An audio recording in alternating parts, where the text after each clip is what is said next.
మన మొక్కలు మన వైద్యము కార్యక్రమానికి స్వాగతం.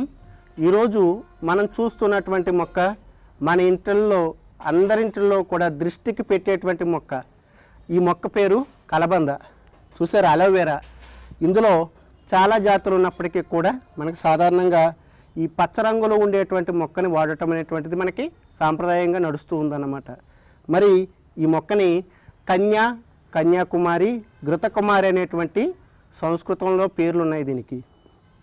ఈ మొక్కని చూసినట్లయితే ఆకులే దీనికి కాండము. ఇది గుల్మము అంటే కింద పెరిగేటువంటి చిన్న పొదలాంటి మొక్క అన్నమాట. సాధారణంగా ఇది ఎడారి మొక్క.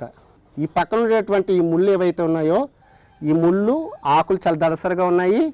ఆ లోపల ఉండేటువంటి జిగురు ఏదైతే ఉందో అది నెయ్యిలాగా ఉంటుంది కాబట్టి దీనికి ఘృతకుమారి అనేటువంటి పేరుంది. అలాగే ఇది ఎప్పుడు కూడా పచ్చగా ఉంటుంది కాబట్టి దీనికి కన్య అనేటువంటి పేరు ఉందన్నమాట.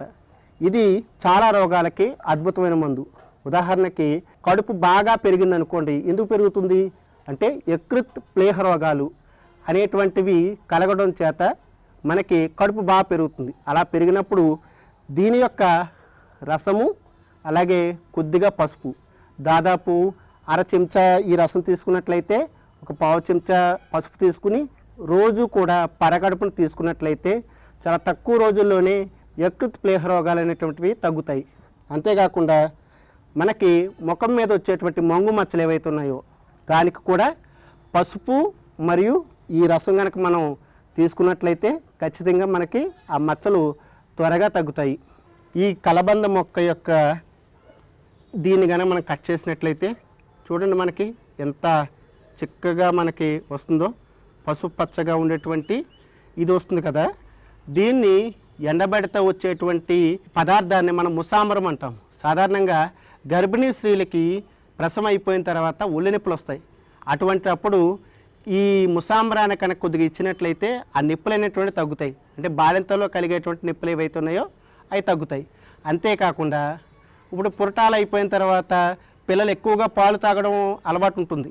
అటువంటి పాలు తగ్గించడానికి సాధారణంగా చేయవలసిన పని ఏంటంటే ఈ కలబంద రసాన్ని కనుక ఆ స్థానాలకి ఆ చనుమొనలకి రాసినట్లయితే ఎట్టి పరిస్థితుల్లోనూ పాలు అనేటువంటి పిల్లలు తీసుకోరు. ఎందుకంటే ఇది చాలా చేదుగా ఉంటుంది కాబట్టి ఆ పిల్లలు పాలు మానిపించడానికి ఇది చాలా అద్భుతమైనటువంటి చిట్కా అన్నమాట.